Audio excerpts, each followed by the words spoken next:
1941, World War II. Britain needs vital war supplies, but the Germans are sinking Atlantic convoys at will. Elite German U-boat crews have destroyed 2.5 million tons of shipping since the outbreak of war. They call this their happy time. These machines were made to fight. But this German happy time is about to be shattered as the tide of war turns and threatens to overwhelm them. Depth charge hit us. The vibrations were so bad, we couldn't move. In the words of the survivors, she went up in flames. We knew that we were in trouble. This is the story of the convoy war.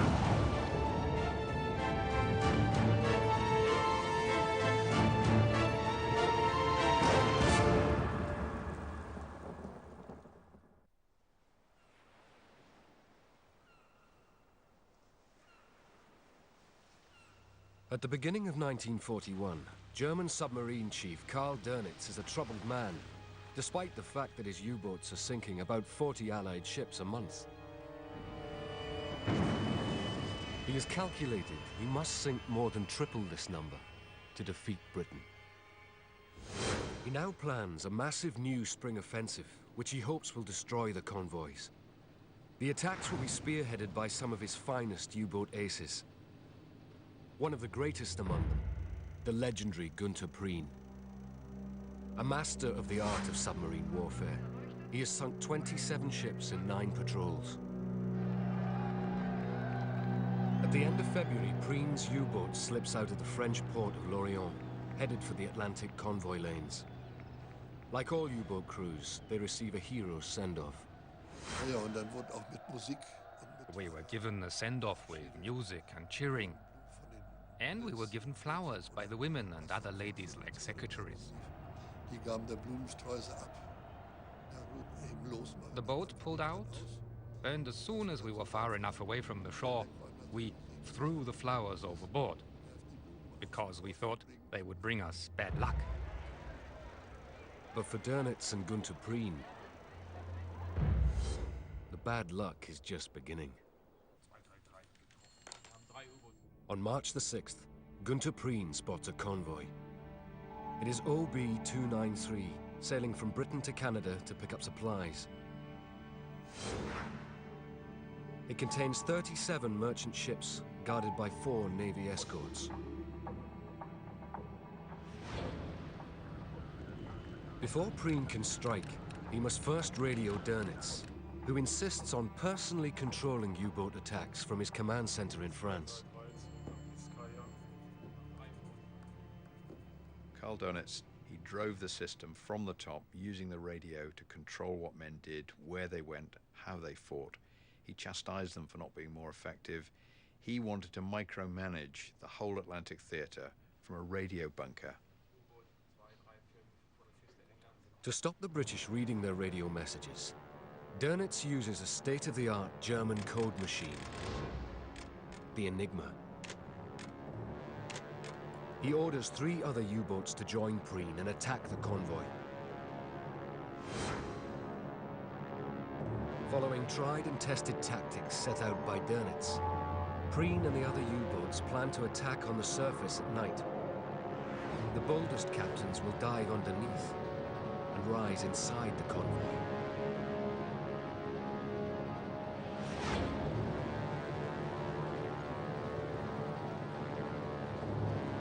Once they're in close range, they attack.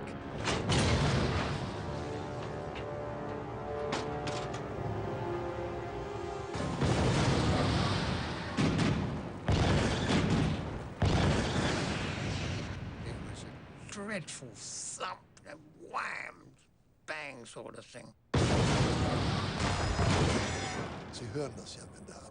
You hear it, of course, when the ship sinks. When it's being compressed, it cracks and shudders.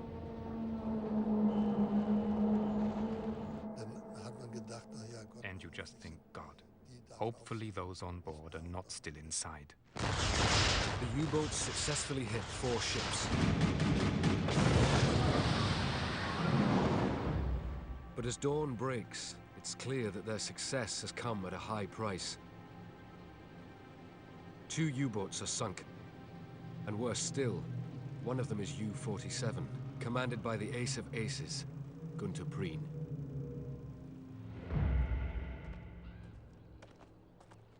Prien's loss hits Dönitz hard. Prien was all that a man should be. A great personality, full of enthusiasm, energy, and zest. He was totally dedicated and a fine example to all who served under him. After 3 months without losing any U-boats, losing 2 in a single night is a massive blow. Dönitz can't understand how the British gained the upper hand. Attacking on the surface at night, his U-boats should be virtually invisible. They were hard to see. They have only a small silhouette. The highest part is the tower, which is about, well, 3 to 4 meters over sea level, which is not very high, in the dark, in moving seas. But unknown to Dönitz, the British can now see in the dark, using a new weapon which they've secretly developed. Radar. British scientists have spent nearly 10 years developing this covert technology. Initially used as a warning system to spot enemy aircraft, the British have now created a smaller version that can fit on a Navy destroyer. It can locate German ships on the ocean surface over 16 kilometers away. The invention uses radio waves. On board a destroyer, a radio operator sends out radio pulses. These pulses reflect off metal objects, such as the conning tower of a U-boat. When the signal returns, the operator can calculate the direction and distance to the enemy.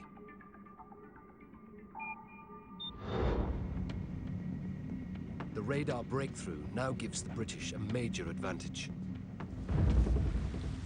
All of a sudden, you know where the enemy is. You can see him, and he doesn't know that you can see him. The British now have a complete advantage over the enemy. They've got night vision, electronic night vision. The Germans have just got binoculars. For the British, this breakthrough has come at a crucial time. Britain is an island under siege, and the shortage of supplies is affecting everyone. There was a curfew from dawn till dusk, and you couldn't go out and have a pint. There were no film, there were no pictures, there were no dances, there was nothing. It was miserable, to be honest. Before the war, Britain imported 59 million tons of food and raw materials every year. But German U-boat attacks have cut these imports almost in half.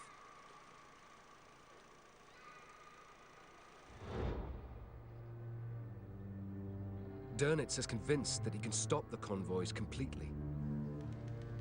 But he's been held back by German high command. In March 1941, he has just 96 U-boats, when he always argued that he needs 300 to defeat the convoys. He's not getting the firepower he needs because Hitler is convinced that battleships, not submarines, are the key to victory. Hitler was, the average guy today, standing in a museum, having a model of a battleship and the model of a U-boat. What would he look at? The battleship, of course. Same with Hitler. He was fascinated by the pure brutal power. The pride of Hitler's new fleet is nearing completion, the Bismarck. At $1 billion in today's money, it will cost as much as 35 U-boats. The standard U-boat weighs less than 1,000 tons, and with just 14 torpedoes, it can only sink a few ships before returning to base to reload. The Bismarck is more than 50 times bigger. She carries hundreds of shells, and her 8 380mm guns have a firing range of 38 kilometers. Hitler believes it could destroy entire convoys in a single mission. However, Dönitz is convinced the money would be better spent building U-boats. He believes that if he had enough submarines, he could win the war against the convoys. And he's about to get the chance to prove it.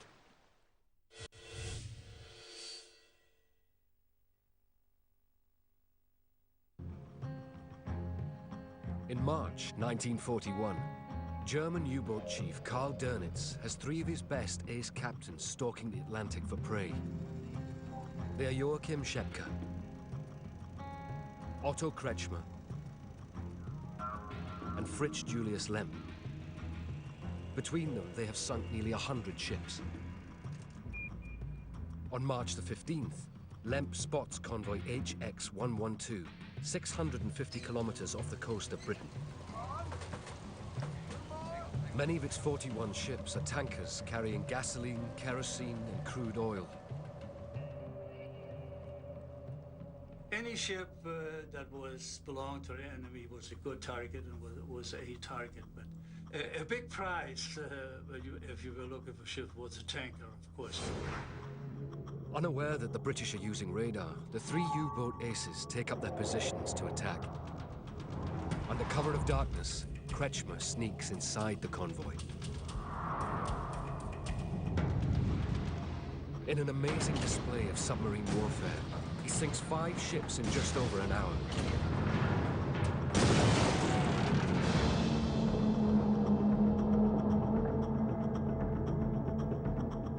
Then Schepke closes in to begin his attack. But a British destroyer detects him with its new radar system. Once spotted, U-boats are vulnerable to surface gunfire and must dive for cover.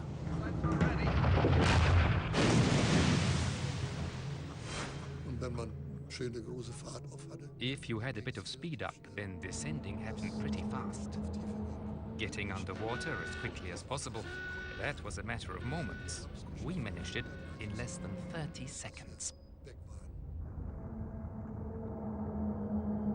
Underwater, the U-boats aren't out of trouble. The British switch to sonar to locate the U-boats. All the crew can do is wait and pray. You sit in the boat and you're powerless. You can't do anything apart from sit in absolute silence.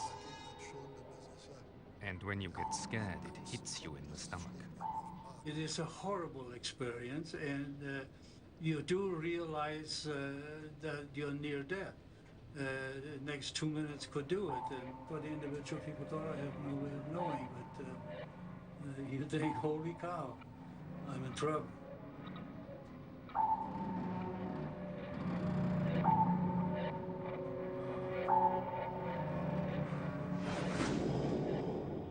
On the surface, the British destroyer launches a pattern of depth charges over the suspected location of the hiding U-boat.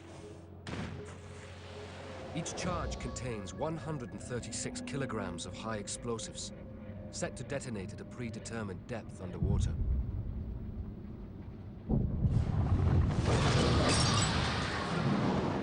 It is so loud, you have never in your life heard a sound like that.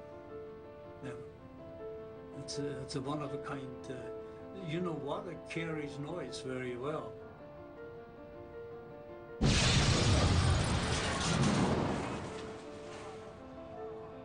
Unbelievable noise.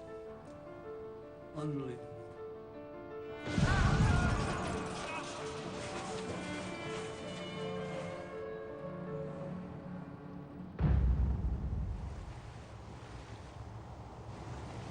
In the attack on convoy HX-112, Joachim Schepke's U-boat is badly damaged by depth charges. He has no choice but to blow air into his ballast tanks and surface. There he's spotted by a British destroyer and rammed.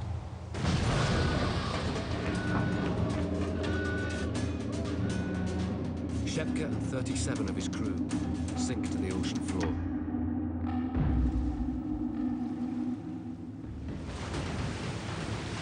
Now the escorts start hunting for the other U-boats. They quickly find Otto Kretschmer.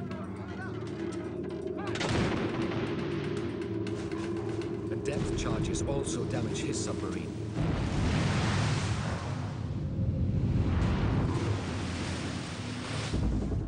He manages to surface, but has to abandon ship and is captured alive.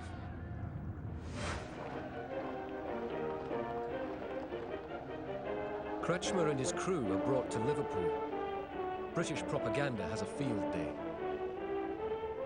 Otto Kretschmer, Joachim Schepke, and Günter Prien. These are the stars. These are the multi-million-pound transfer men that you would want in your team. These are the best guys in the U-boat arm. 2 of them killed, 1 captured. The organisation has been decapitated. It's a massive blow.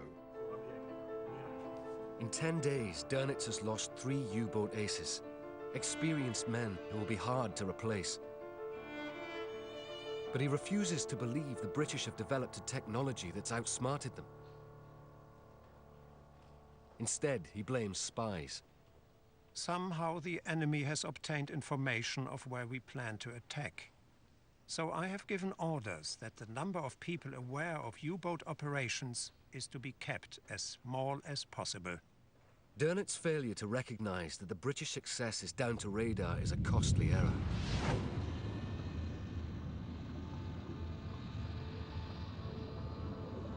But worse is to come, as the British get a lucky brig that will change the course of the war.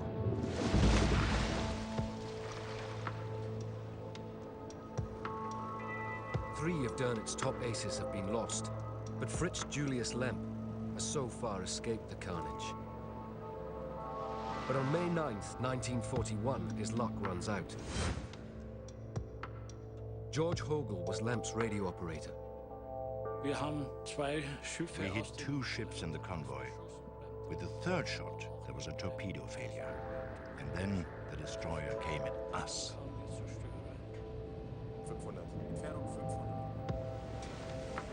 David Barn was on board the destroyer. Torpedoed 2 ships. And we immediately went in the direction we thought the U-boat must be, dropped depth charges, and made a remarkably good attack. I was in the sound detection room and heard this metallic noise, and I said to the other petty officer, "Gosh, Fritz, they've got us by the collar."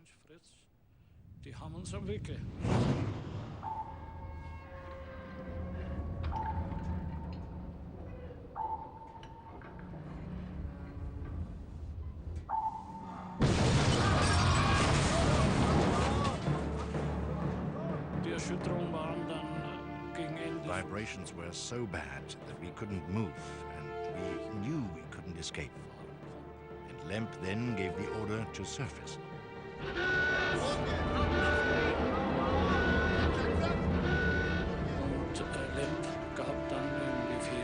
boat came up to the surface and shot at from all sides. We opened fire all our machine guns, and the Germans must have been scared stiff, and they poured out.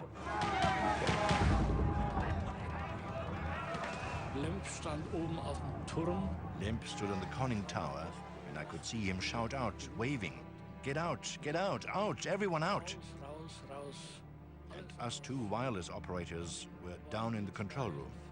So we called out, "What about the secret machines? Leave everything in there, get out, out, get out!" He just wanted to save every man.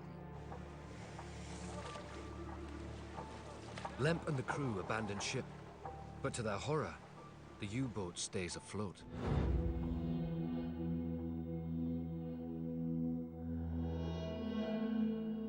And there she was, suddenly abandoned, about 200 yards from us.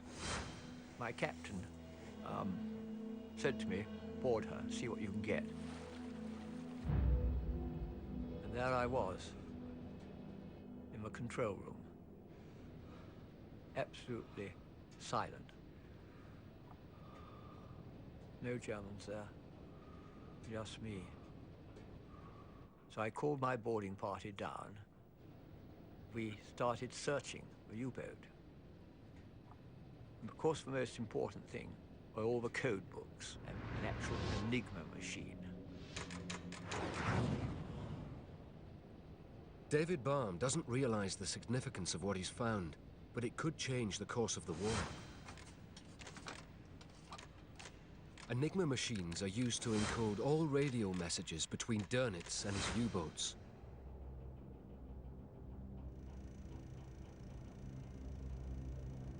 The body of U-boat Ace Lemp is never found. But to this very day, George Hogel believes he did everything he could to stop the Enigma falling into enemy hands. I'm convinced that he just wanted to save his men, and he really believed that the boat would sink immediately.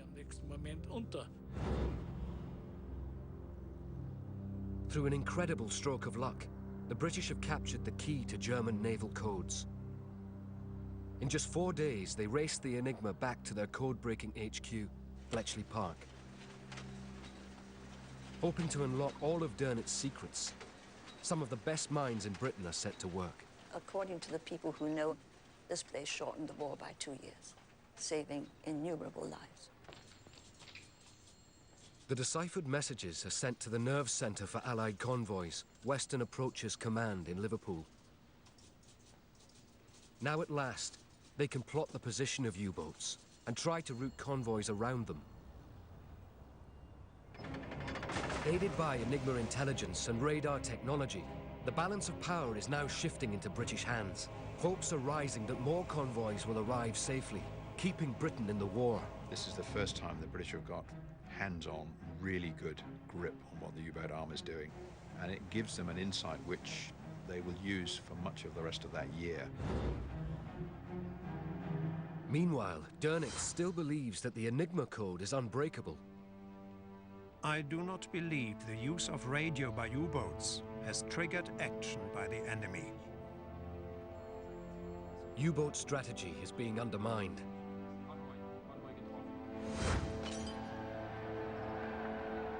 But Hitler is about to strike back, launching a deadly new superweapon against the convoys. In May 1941, Hitler's pride and joy, the battleship Bismarck, is finally ready to attack British and Canadian convoys in the North Atlantic. The Bismarck is one of the most advanced warships ever built. Its guns fire 770-kilogram projectiles, 40 kilometers. Even if the British are able to use their radar and Enigma intelligence to find it, the Germans believe the Bismarck is unsinkable. As the Bismarck leaves the Baltic on May the 19th, 1941, Fleet Commander Gunther Lütjens addresses his 2,200 crew. The day that we have longed for so eagerly has at last arrived. The moment when we can lead our proud ship towards the enemy. On May 23rd, the Bismarck rounds the top of Iceland and heads straight for the shipping lanes. The British understand that this is the one thing that will ruin their war. There will be wipeouts. The system itself would collapse. Without the convoy system, the British could not use the Atlantic, and the Bismarck could destroy the convoy system.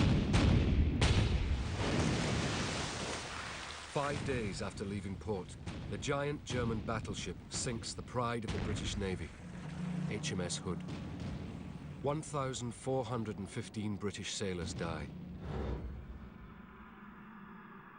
In retaliation, Churchill focuses his entire navy on one mission: sink the Bismarck.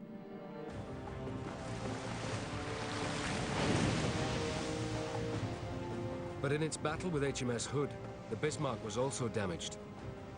2 of her fuel tanks are hit. Losing oil, the Bismarck heads for France, while Admiral Lütjens rallies his crew. The German people are with you, and we will fight until our gun barrels glow red hot, and the last shell has left them. For us, the question is victory or death.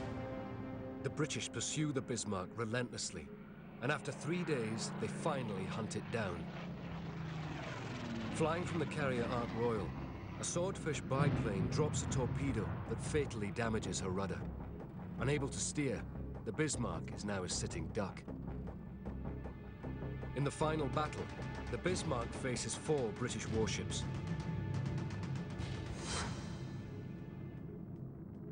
John Cannon was serving on the cruiser HMS Dorsetshire.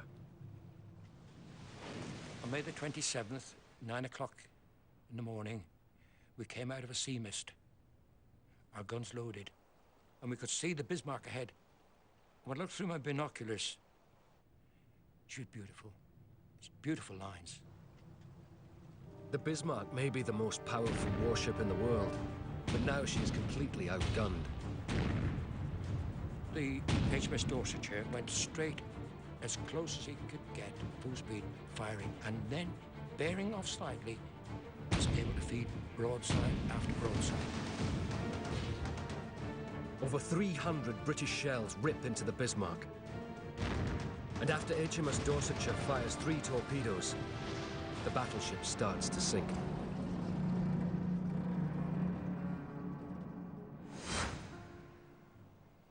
This film is the last known image of the doomed German battleship. The British have scored a massive victory, but now all thoughts turn to the Bismarck's 2,200 crew.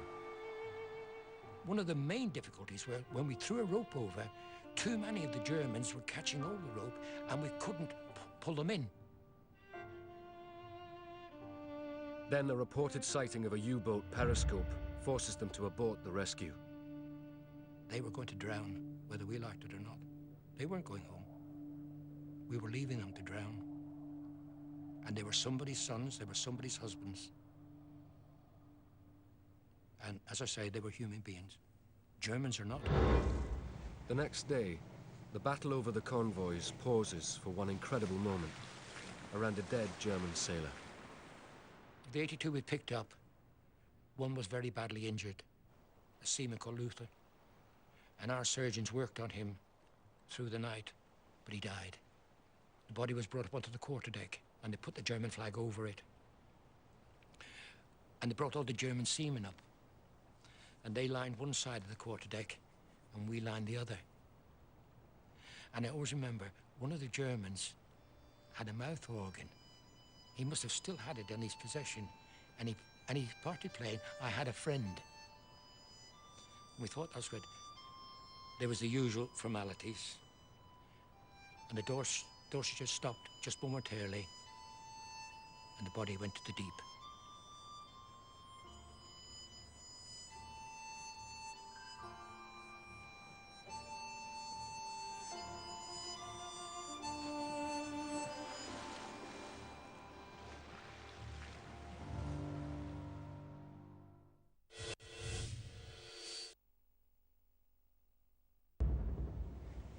The convoy war has just changed irrevocably. Hitler is devastated by the loss of the Bismarck. He finally realizes that Dönitz was right. Placing all your firepower in one warship is too great a gamble. It's better to spread the risk, attacking convoys with a fleet of smaller, cheaper U-boats. From now on, Vice Admiral Dönitz is in sole charge of fighting the convoys. And the British and Canadians are about to hand him a golden opportunity to regain the initiative. In summer 1941, the Allies are also suffering problems. They have radar technology to hunt U-boats down, but they don't have enough new radar systems to equip Canadian escort ships. Remember, the Brits invent centimetric radar. It makes perfect sense that the people who have invented it, the people who have perfected it, and the people who are building it should actually put it on their ships in home waters. As well as lacking the technology to attack U-boats, Canadian escorts don't have enough manpower. In 2 years, the Canadian Navy has expanded from 6 ships able to combat U-boats to 70. But they're still desperately short of trained crew. If the Allies are ever going to win the war, there is one nation they need to join the fight: America. The United States has the world's largest economy, and President Roosevelt is now talking tough. No nation can appease the Nazis. No man can tame a tiger into a kitten by stroking it. But its people are still in no mood to fight Hitler. We want no war. We'll have no war. Do Americans like Hitler? No, overwhelmingly. Do they see Hitler as dangerous? Yes, overwhelmingly. Without going into more detail on the questions, the other side is, well, then, should we join the war against Germany? Absolutely not. With America still unwilling to join the war, the Royal Canadian Navy is doing what it can, even though they lack the new radar systems and have many inexperienced convoy escort crews. 1,500 yards. 1,400 yards. On August 30th, 1941, convoy SC-42 leaves Sydney, Nova Scotia, for its 2.5-week journey to Britain. The cargo includes 22,000 tons of grain to sustain the British war effort. Peter Cock was on board the Canadian destroyer Skeena. SC-42 was, I think there were about 60 or 70 ships in it. We had one destroyer, the Skeena, in the front of the convoy, and we had 3 corvettes. As the convoy departs, decoded Enigma messages indicate that a U-boat wolf-pack is gathering. The British alert the convoy, but they're unable to reroute away from the U-boats because they're caught up in a huge Atlantic storm. Just saw the bows going under. Seas coming over. Ted Hodgson was a 16-year-old apprentice on the merchant ship Ketty. It was a slow convoy. Some of the ships couldn't do 7 knots, which meant that once we hit bad weather, we were literally stationary. Then, 10 days into the crossing, the helpless convoy stumbles into the jaws of the Wolfpack. With 17 submarines, it's a massive U-boat ambush. The Germans had attacked a couple of Canadian escorted convoys before, but they'd never really gotten their teeth into one. And with SC-42, they actually catch it in an area where it's about as far as it can be from immediate reinforcement, with a team of escorts that's not well oiled, that's not well equipped, that has real communications problems. And they essentially overwhelm it. On September 9th, 1941, the U-boats attack their first merchant ship. We just heard the bang.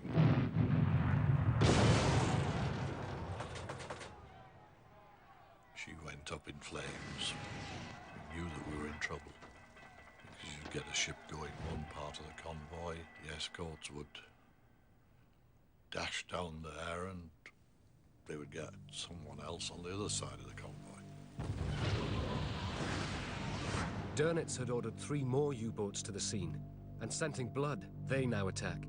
They had to keep going, and we kept getting messages from Britain saying there were more and more submarines gathering.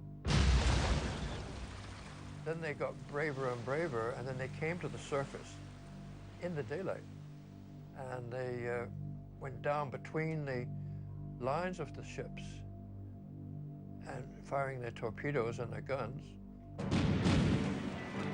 For 3 days, the U-boats continue their remorseless attacks.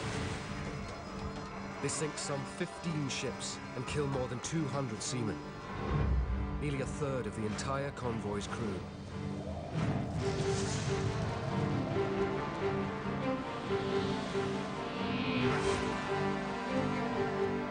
At one point, I think we had more survivors on board the corvette than we had crew. And where do you put them? We have no clothing for them, and they're all covered in oil. We'd run out of food. They were dying from drinking the oil. And we just sew them in a blanket until we could push them over the side. It is one of the worst convoy disasters of 1941. 70,000 tons of cargo are lost. Such huge losses can't be sustained if the Allies are to win the war.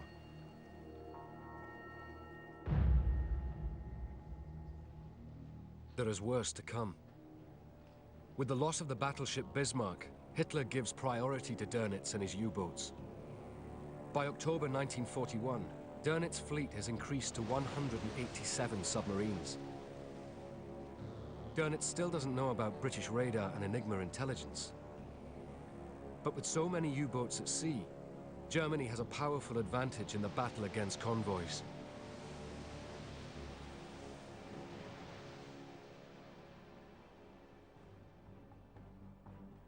Britain and Canada still have only one hope. America is getting more heavily involved. Although Roosevelt stopped short of declaring war on Nazi Germany, he's been sending vital supplies to Britain, and in a bold move, now agrees with Churchill to guard these American convoys with American warships.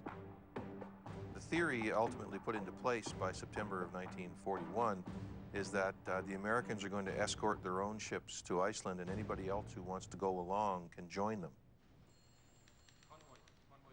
And Dönitz can do nothing to stop them. It's absolutely understandable that Dönitz was frustrated. The United States helped the British a lot with supplies, with escort vessels, with escorting convoys to a certain point. Hitler refuses to countenance attacks on US warships for one very important reason. Hitler was busy trying to defeat the Soviet Union. The last thing in the world he needed in the summer of 1941 and the autumn of 1941 was to have to expend resources against the Americans. Dönitz reluctantly orders his U-boats not to attack US Navy vessels. But with so many in the conflict zone, disaster is inevitable.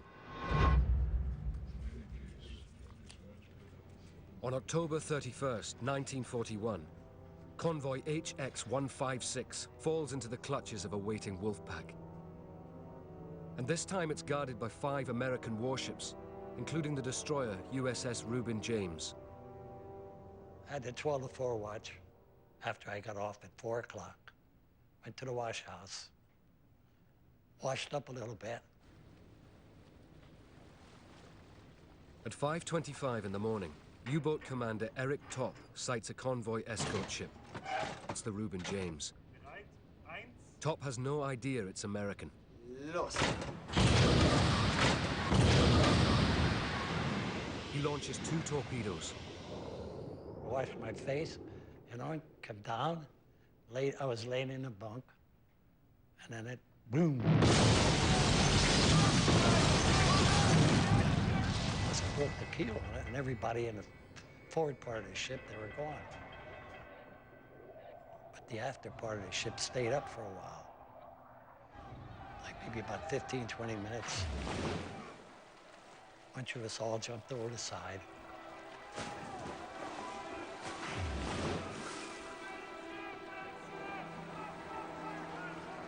The Reuben James sinks, killing 115 American sailors. In Britain, Churchill hears about the incident and realizes this is the moment he's been waiting for. There's no question that Churchill would have been pleased, even relieved. What he wanted to see was the United States enter the war against Germany. There were incidents occurring in the Atlantic, and he therefore, I think, would have been quite happy if one of those incidents prompted the United States to enter the war. And yet Roosevelt does something entirely unexpected. Nothing.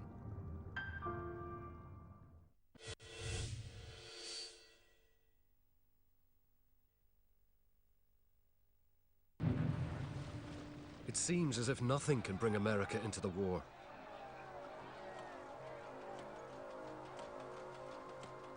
Whilst the Allies have Enigma intelligence and radar systems to steer convoys clear of U-boat attacks, Dönitz now has 200 U-boats.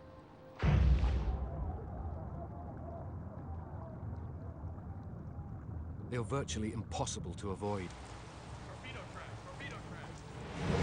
Britain desperately needs to find new ways to protect the convoys.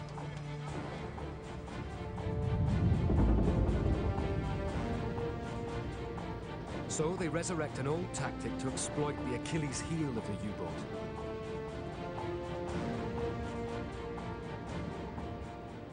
These boats weren't submarines as we have today, which are able to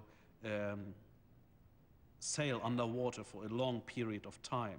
A submarine on the surface is one of the most vulnerable ships you can imagine. Only one hit by a shell, a machine gun bullet, is sufficient to cripple the vessel.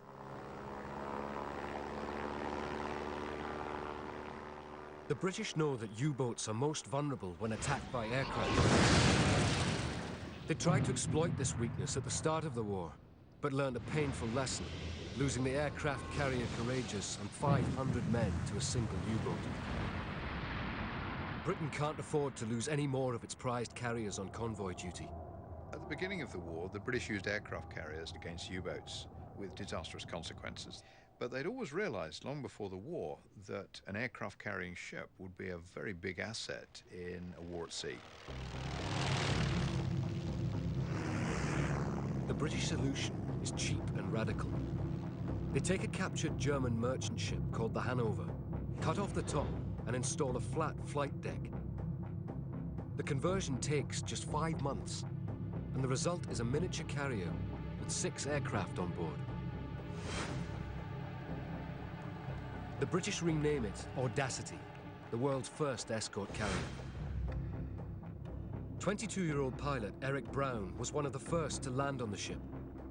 I had never seen an aircraft carrier in my life prior to this, but some of the pilots in the squadron had already operated from the large carriers like Ark Royal, and they were in for a shock when they saw the size of this thing. Because really, when we arrived over it for our first landings on it, it looked to me like a floating matchbox, frankly. Landing on its 140-meter flight deck presents pilots with a huge challenge. But airborne, these planes pose a real danger to U-boats. The commander or the officer of the watch had to make a decision. What do I do? Do I attack the airplane? Do I call for the gun crew? Do I crash dive to get away? But is he too close for that? Could he be here before I get away? Audacity's first mission is to protect convoys sailing between the European port of Gibraltar and Liverpool. On December 14th, 1941, the Audacity departs Gibraltar with a convoy of 32 ships. At first, all goes well. Every morning at dawn, 2 aircrafts were flown off, and as they left the ship, they would split and go in opposite directions, looking for potential action by U-boats. Supported by Audacity's air patrols, convoy escorts destroy an incredible 3 U-boats.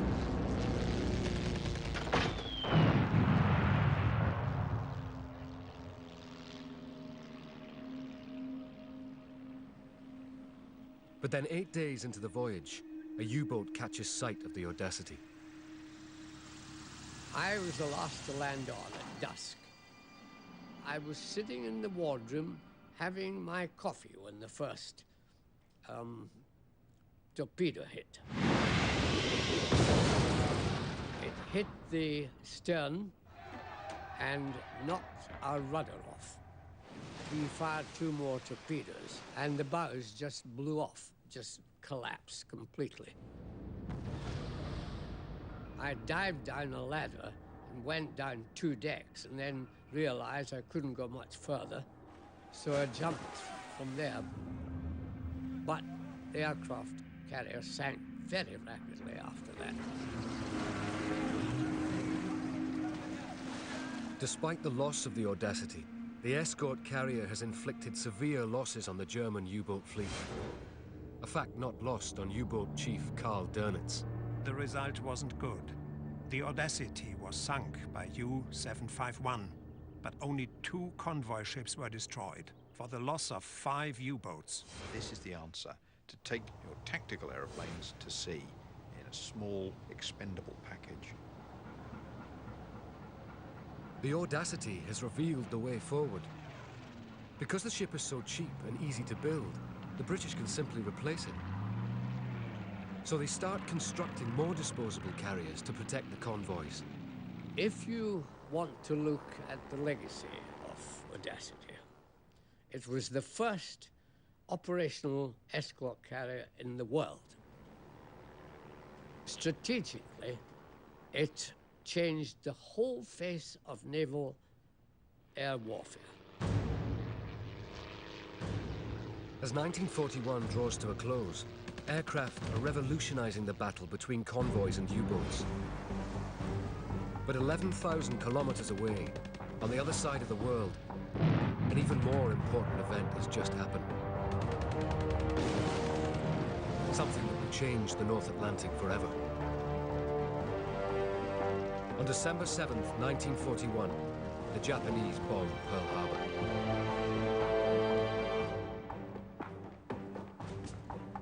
Four days later, Adolf Hitler declares war on the United States.